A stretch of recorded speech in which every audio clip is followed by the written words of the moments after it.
جو پیسے ہوتے ہیں وہ پیسے پھر اس کو ملتے ہیں جو وائرل ہو چکا ہوتا ہے، کیا وہ پیسے اس کے لیے جائز ہیں یا نہیں ہے؟ کیونکہ کئی تو برائی کی طرف ہی زیادہ مائل ہے اور وہی زیادہ وائرل ہوتے ہیں، لیکن اچھے لوگ بھی ہیں۔ میں سمپل جواب دے دوں۔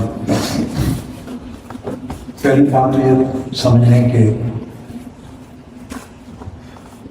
یہ وائرل ہونا اور اس کے پیسے لینا دینا اس دھندے میں میں کبھی انوالو نہیں ہوا۔ ایک بات میں پہلے بتا،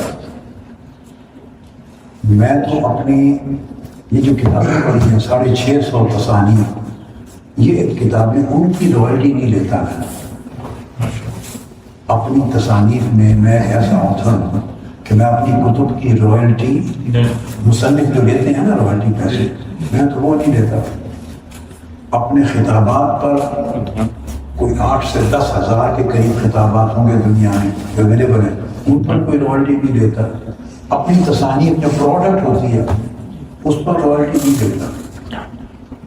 تو میں جواب دینے سے پہلے اس کی وضاحت کر دی، چونکہ جو جواب دینے لگا ہوں تو اس میں کئی خیال دوسری طرف نہ چلا جائے کہ میں اس سے رابطہ تعلق ہوں۔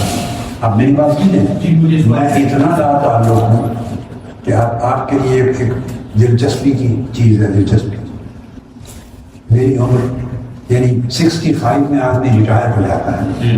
میں کینیڈا میں رہتا ہوں۔ میں نے آج کے دن تک جو ریٹائرمنٹ ہر کوئی لیتا ہے نا گورنمنٹ سے، میں نے ریٹائرمنٹ کی کوئی بینیفٹ نہیں لیا، ایک پائی بھی نہیں لیا زندگی۔ سو میں ایک ایسا آدمی پینشن نہیں لے رہا۔ پھر کینیڈا میں اولڈ ایج کے اولڈ سٹیزن بینیفٹس ہوتے ہیں۔ ایک ریٹائرمنٹ کا پینشن تو ہوتا ہے، ایک اولڈ ایج بینیفٹ ہوتا ہے۔ میں نے وہ بھی نہیں کیا، اپلائی نہیں کیا زندگی، مانگا ہی نہیں، بلکہ اپنی جیب سے ہر مہینے میں گورنمنٹ آف کینیڈا کو ٹیکس دے دیتا تاکہ گورنمنٹ آف کینیڈا کے ریکارڈ پر بھی میں دینے والا رہوں، لینے والا نہ رہوں۔ یہ میں نے آپ کے سوال کا جواب دینے سے پہلے حکمتاً اتنی بات کر دی۔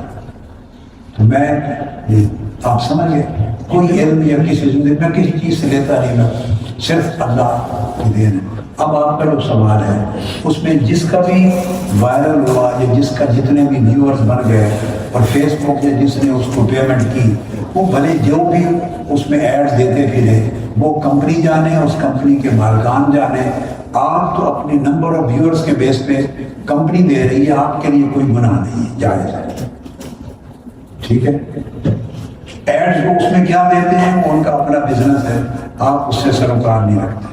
آپ اپنا جو بھی نمبر شپ ہے ویور کی اس کے بیس پہ آپ دے رہے ہیں۔ جی حضور، وہ جو ایڈ ہوتے ہیں نا وہ پیسے ان کو دیتے ہیں کمپنی کو، ٹھیک ہے۔ یہ اسی طرح ہے جیسے مغربی دنیا میں رہنے والے سارے لوگ بینیفٹس دیتے ہیں، پینشنز دیتے ہیں، جتنا مفاد دیتے ہیں، تو اس حکومت جس خزانے سے دے رہی ہوتی ہے اس میں بہت کچھ جا رہا ہوتا ہے، قسموں کا۔ سب کچھ حلال نہیں ہوتا، تو اس میں سے ہر بینیفٹ ہر بندہ لے رہا ہوتا ہے۔ تو جب وہاں ناپ توڑ کبھی نہیں کیا تو ادھر کرنے کی کیا ضرورت؟ آپ اپنا جو کام ہے جو کیا وہ حلال ہو، جائز ہو، جس کے بعد لے رہے ہیں وہ جائز ہو، باقی کوئی کیا کرتا ہے اسے سر اتارنا ہے۔ وہ لا یعنی چیز ہے، لا یکلف اللہ نفسا الا وسعها۔ جو چیز آپ کی وسعت میں نہیں ہے اس سے زیادہ اللہ پاک آپ کو مکلف نہیں ٹھہراتا۔ اللہ پاک زندگی میں آسانی پیدا کرتا ہے، ما جعل علیکم فی الدین من حرج اور تنگی پیدا نہیں کرتا۔ کئی لوگ ہوں گے آپ کئیوں سے پوچھیں گے، وہ بلا دلیل ایسی اتنی باریکیوں میں چلے جائیں گے، بال کی کھال اتار کے نکلے گا کچھ نہیں، آپ کی زندگی مشکل کر دیں گے۔ اور کوئی سمجھدار اگر اس کو گرفت کر لے گا، اس کے اوپر کوئی دلیل پوچھے گا تو وہ پھنس جائے گا، اس کے بعد دلیل نہیں ہوگی۔ مگر لوگوں کو پریشان کرنے کے لیے بہت کچھ ہوگا ایسے۔ میں نے سارا بات سمجھا۔